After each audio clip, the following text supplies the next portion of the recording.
بله دمن گلک هستیار بو عراقی حریما کردستانی دمک و صدا سرک وزیر مسرور بارزانی لی واشنگتن بسردانه کی فرمیل امریکایه بسپور استراتژی علا نشو سردانا سرک وزیر مسرور بارزانی لگلب دومی بنرقینن بخیر هاتی برز نشو حياك الله استاذ. برز نشو دست بی که دت خوازم بزانبم گرینگیا حریما کردستانی بو امریکا چیه و افسردان تی چواتی بو امریکا جی بو عراقی فرق. نعم شكرا جزيلا لك سيدي. زور سپاس بو جنابتو بینرانی کردستان 24. حقيقة زيارة السيد راستك سردانی سروکی حکومتی هرمی کردستان مسرور بارزانی بو امریکا سردانێکی زۆر سەرکەوتوو بوو. ئەم سەردانە لە چوارچێوەی چەندین ئاڵنگاری هاتووە کە ئێستا لە بەردەم عێراق و هەرێمی کوردستانن. ئەم سەردانەی سەرۆک وەزیرانی هەرێمی کوردستان ئەنجامی زۆر گەورە و زۆر باشی هەبوو. ئەم ئەنجامانە کاریگەری باشیان لەسەر عێراق و ناوچەکە دەبێت بە شێوەیەکی گشتی چونکە ئاسایشی ناوچەکەەوە ئەمنی ناوچەکە بە دیاریکراوی هەرێمی کوردستان پێویستی بە هاریکاری ویلایەتە یەکگرتووەکانی ئەمریکایە چونکە هەرێمی کوردستان لە ئێستادا لە ڕووی دەستوریەوە نیمچە جیابووەیە لە عێراقدا و دەستوریەتێکی تەواوی هەیە و ئەنجومەنی نوێرانی هەیە حکوومەتی خۆی هەیە. لە هەمان کاتدا ئەم حکوومەتە حکوومەتێکی میانڕۆ بۆ وەکو وەزارەتی دەرەوەی ئەمریکا باسی کردووە چونکە حکوومەتی هەرێمی کوردستان حکوومەتێکی میانڕەو بووە و توانیویەتی حکوومەتێکی نمونەیی بێت تا ڕادەیەکی زۆر. ئەمە شتێکی زۆر گرنگە لە سیاسەتی دەرەوە چونکە ویلایەتە یەکگرتووەکانی ئەمریکا وا لە هەرێمی کوردستان دەڕوانێت کە شتێکی تایبەتە و وارەی دەڕوانێت کە پەیوەندی توندوتۆڵ و پتەوی لەگەڵ ئەمریکادا هەیە و لەگەڵ دەوروبەری ئەو ناوچەیەش بە ماشەوە تەنانەت لەسەر ئاستی عەرەبی و نێودەوڵەتیش لە هەندێک حاڵەتدا ڕەنگە جیاکاری هەبوو بێت چونکە هەرێمی کوردستان ئێستا لە دڵی گەردەلوولەکەدا لە دڵی ڕووداوەکاندایە. ئەمە پێویستی بەوەیە پشتگیری ڕاستەوخۆ لەلای ویلایەتە یەکگرتووەکانی ئەمریکا بۆ هەرێمی کوردستان هەبێت. ئەمریکا لە ساڵی 2013 راپۆرتێکی گوماناوی پێشکەشکرا سەبارەت بەوەی لە هەرێمی کوردستان دەگوزارێت بەڵامی ڕاستەوخۆ حکوومەتی هەرێمی کوردستان وەڵامی دانەوە و شتەکانی ڕاست کردەوە و بە بەڵگە شتەکانی ڕوون کردەوە. ئەو بەڵگانە هیچ جێگەی گومان نەبوون. تەنانەت ئەمریکاش لە کۆبوونەوەکەیان لەگەڵ ڕێز مسرور بارزانی لەگەڵ جێگیری وەزیری دەرەوە بۆ کاروباری مەدەنی و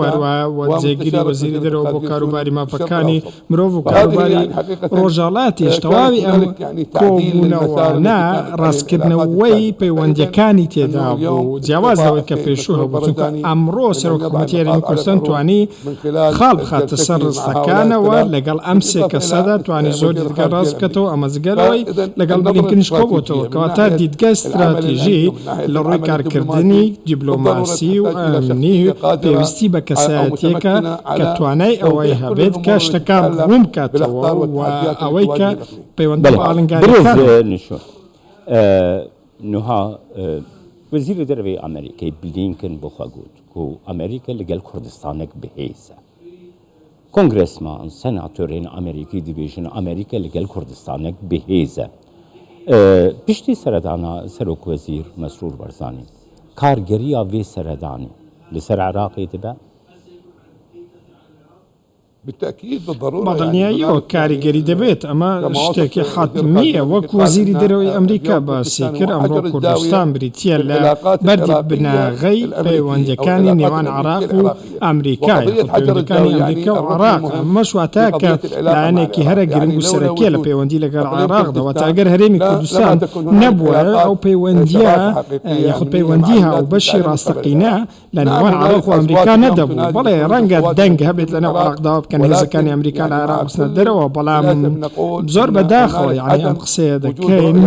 دگایەکی ڕاستەقینە و استراتیژی نییە لەلایەن حکوومەتی عێراقیەوە بۆی ئەم قسانە دەکرێت بە دیاریکراوی سەبارەت بە پرسە. شتێکی دیکە ئەوەیە ئێمە پێویستمان بەوەیە کە هێزێکی کاریگەری نێودەوڵەتی هەبێت لەگەڵ عێراقدا کار بکات و هاوبەشێکی ئەمنی بێت بۆ ئاسایشی نیشتیمانی عێراق پارێزێت باماشەوە ئاسایش و ئەمنی عێراق چونکە ئاسایش و ئەمنی هەرێمی کوردستان بۆ عێراق گرنگە و هەردووکیان بۆ یەکتری ڕاستن لە بەرامبەر ئەو مەترسیانەی کە ڕوبەڕوویان دەبنەوە لە هەمان کاتدا زۆرێک لە کورتبینی سیاسی هەیە لە نێوان حکوومەتی فیدراڵیەوە چونکە ئەو متمانەیە کە حکوومەتی هەرێمی کوردستان لەلایەن کۆمەلگەی نێودەوڵەتی و سەرکردەکانی ئەمریکا هەیەتی لەو ڕوەیەوە کە تەنانەت بانگێشنامەکەی کە بۆ سەرۆکوەزیرانی عێراق کراوە هەمیشە دەڵێن کە سەردان دەکات بەڵام تاکو ئێستاش وادەیەکی بۆ دیار نەکراوە ئەمە زۆر گرنگە بەڕاستی چونکە ئەمڕۆ بینیمان کە بەڕێز مەسرور بارزانی لەسەر ویستی ویلایەتە یەکگرتووەکانی ئەمریکا چۆتە ئەوێ و بە بانگێشتێکی فەرمی سەردانی ئەوەیە کردو و لەگەڵ وەزیری دەرەوەی ئەمریکا دانیشتووە لەگەڵ کۆنگرێسمانان لەگەڵ بەرپرسانی باڵای ئەمریکا ئەمە شتێکی زۆر پێویستە بۆی ئەمریکا ئەو پەیوەندیە لەگەڵ هەرێمی کوردستان هەیەە حاڵی سەنگێنن زیا لە حکوومەتی عێراقی دابڕێنراوی لە حکوومەتی عێراقی ئەوان پشتگیری عێراق دەکەن بەڵام پشتگیریەکەیان لە ڕبژێر ڕۆشنایی بوونی هەرێمی کوردستانی بەهێزە ئەوەتە ئەمە لێکدانەوەی حکوومەتێکی میێنیان ڕەوە چونکە سیاسەتی نێودەوڵەتی پێویستی بەم پێودانگە دیپلۆماسیانە هەیە بەڕاستیش دانیشتەکانی بەڕێز مەسرور بارزانی دیپلۆماسیەتێکی عێراقی پێشکەش کرد چونکە تەنیا نوێنەرایەتی هەرێمی کوردستان نەکردو چونکە بەڕێزیان وەکو سیاسیەکی عێراقی توانیویەتی کە ئەو ڕاستە پێشکەش بکات کە خزمەتی هەموو عێراق و ناوچەکە و هەرێمی کوردستان لە ڕووی سیاسی و ئەمن و ئابووری و تەنانەت لە ڕووی سەربازیشەوە بکات چونکە ئەمڕۆ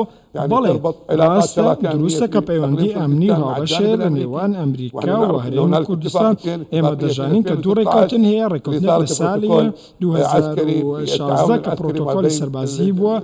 لە نێوان ویلایەتە یەکگرتووەکانی ئەمریکا و پێشمەرگە بە هەمان شێوەش لە ساڵی 2022 ڕێکەوتن بوو جارێکی دیکە دەڵێ ئەم سەردانەوە دووبارە دەبێتەوە کە داوا کراوە پشتگیری هێزەکانی پێشمەرگە بکرێت وارەوە لە ڕوبەڕووبوونەوەی تیرۆری ئاڵنگادەکان هەرێما کوردستانی دەبن ئێریشان ئێریش لە هەمبەرەی هەرێما کوردستانی تێکردن دخوازن یعنی ئێریشین لە هەمبەری هەرێما کوردستانی ئابووریە هەرێما کوردستانی ستاتویا هەرێما کوردستانی ڕەوشە هەرێما کوردستانی پێک هاتەیان تێک بدن سەکنە ئەمریکا پشتی vê سەردانی گرێدایی وان پرسان چ دەبە نعم الحقيقة حتى بەڵێ ڕاستیەکەی من هەمیشە بەڕاشکاوی قسە دەکەم و شتەکان دیاری دەکەم و بە وردی وەسفەکانم دیاری دەکەم ئەمڕۆ چارچێوەی هەرێمی هەوڵ دەدات کە ئەمنی ئابووری و سیاسی و سەربازی تەنانەت تەواوی عێراق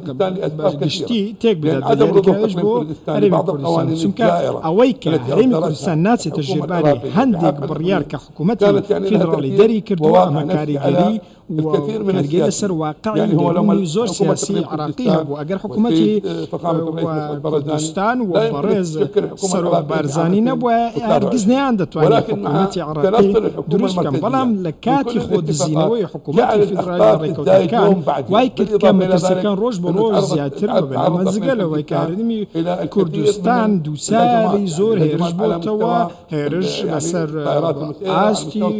دڕۆن و موشک ئەمە بەڕاستی شتێکە مەترسیە بۆ سەر ئاسایشی عێراق نەکتەنیا هەرێمی کوردستان چونکە وڵاتێکی دراوسێت هەیە تۆ دەستدرێژی دەکاتە سەر ئەمنی عێراقی و ئەمنی هەرێمی کوردستان و لە ڕێگەی موشکی بالێستی و هێرشی دەکاتە سەر ئەمە تاوانی جەنگە بەڕاستی تەنانەت لە ئەو بڕیارایی کە دەریش کراوە گڕاگەاندنی جەنگە بەسەر عێراق دەتەنێت ئەگەر کوردستانیش بێت چونکە کوردستان بەشێکە لە جوگرافیا سەر بە عێراقەوەیە بۆیە بابەتەکە ئەمڕۆ بەم شێوەیە کە پێویستە بە دووفاقی مامەڵە لەگەڵ بابەتەکاندا نەکات حکوومەتی فیدراڵی بەم شێوەیە مامەڵە دەکات لە بەرامبەر کوردستاندا ئەم سیاسەتە کەڵکی نییە هەرێمی کوردستان پەیوەندی نێودەوڵەتی زۆر نایابی هەیە لەگەڵ ڕۆژئاوا لەگەڵ ئەمریکا لەگەڵ تەواوی وڵاتانی ناوچەکە ئەم پەیوەندیانە هەرێمی کوردستان حکوومەتی فیدراڵی ناچار دەکات کە ڕێز لە ڕێکارەکانی حکوومەتی هەرێمی کوردستان بدرێت لە چارچێوەی ژیانی ئازادانە و ئەو ڕێکەوتانەی کە کراون بەڕاستی ئێمە دەمانەوێت هەرێمی کوردستان لە ساڵی 2014ەوە ئەو بابەتە ڕوون بۆتەوە کە هەرێمی کوردستان چییە چونکە هەرێمێکی سەلامەتە ئەو هەرێمەیە کە شت پێشکەش دەکات ئەو هەرێمەیە کە هەموو پێکاتەکان دەتوان بە ئازادی تێیدا بژین و ئەم هەرێمە خاڵی ئەمن و ئاسایشە بۆ هەموو عێراقیەکان. ئەم خاڵە کە هەرێمی کوردستان لەسەر ئاستی جیهان پشتگیری دەکرێت پێویستە حکوومەتی فیدراڵی دووربین بێت، نابێت بۆ کردبوونی کورتبینی لە بابەتەکان بڕوانێت، چونکە ئێمە پێویستمان بەوەیە بڕیار بە دەستێکی سیاسی عراقی ڕاستەقینە هەبێت مافی دروست بمخابني يعني فدرالي العراق بن مطر سيدة فدرالي اسمه عراق بن مطر سيدة قال لك بن بيكرنين دستوري حنبري كردان حنبري السنيان ايغوتي نكرن بيجو مان سردانا خدا سرك وزير مسرور برزاني واب بن بيكرنين دستوري جي اني نزمان قالوا عراق جي دولتك فدرال برب دولتك يا یک طایفه و بریو دشه دبی ولاتی مرکزی افدا خواست عراقی فرما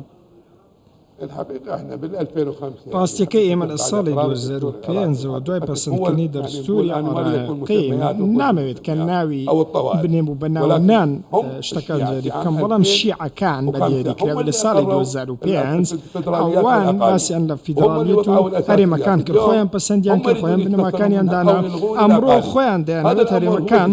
هەڵوەشێنەوە دەیانەوێت کە پێچەوانەی دەستور مامەڵە بکەن. ئەمە هەمان ئەو دەستورەیە کە ئێوە لە کۆمەڵەی عێراقی واژوتان لەسەر کردو لە ئەنجومەنی نوێنەران لە دەستور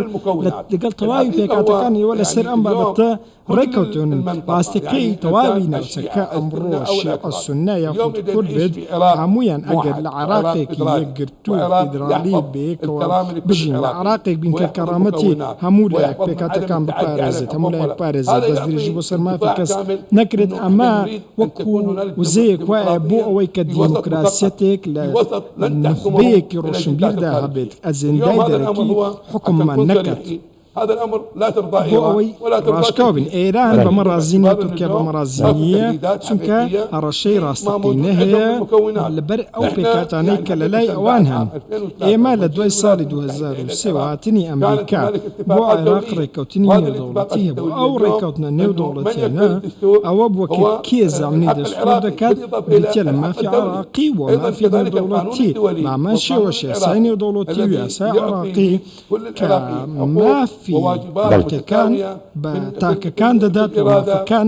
لە داهات لە سیستەم لە حکومڕانی لە هەموو شتێک یەکسانن کەواتە بۆ ئەوەی بەم شێوازە نەبێت کەوەی نادەکرێت لە ناوچە سوننەکان. ئێمە بەو شێوازە دەژین کە کاریگەری زۆر ڕاستەقینە هەیە لەلایەن حکومەتی فیدراڵیەوە بۆ سەر ئەو ناوچانە بە دیاریکراویش دوای داگیرکاری داعش.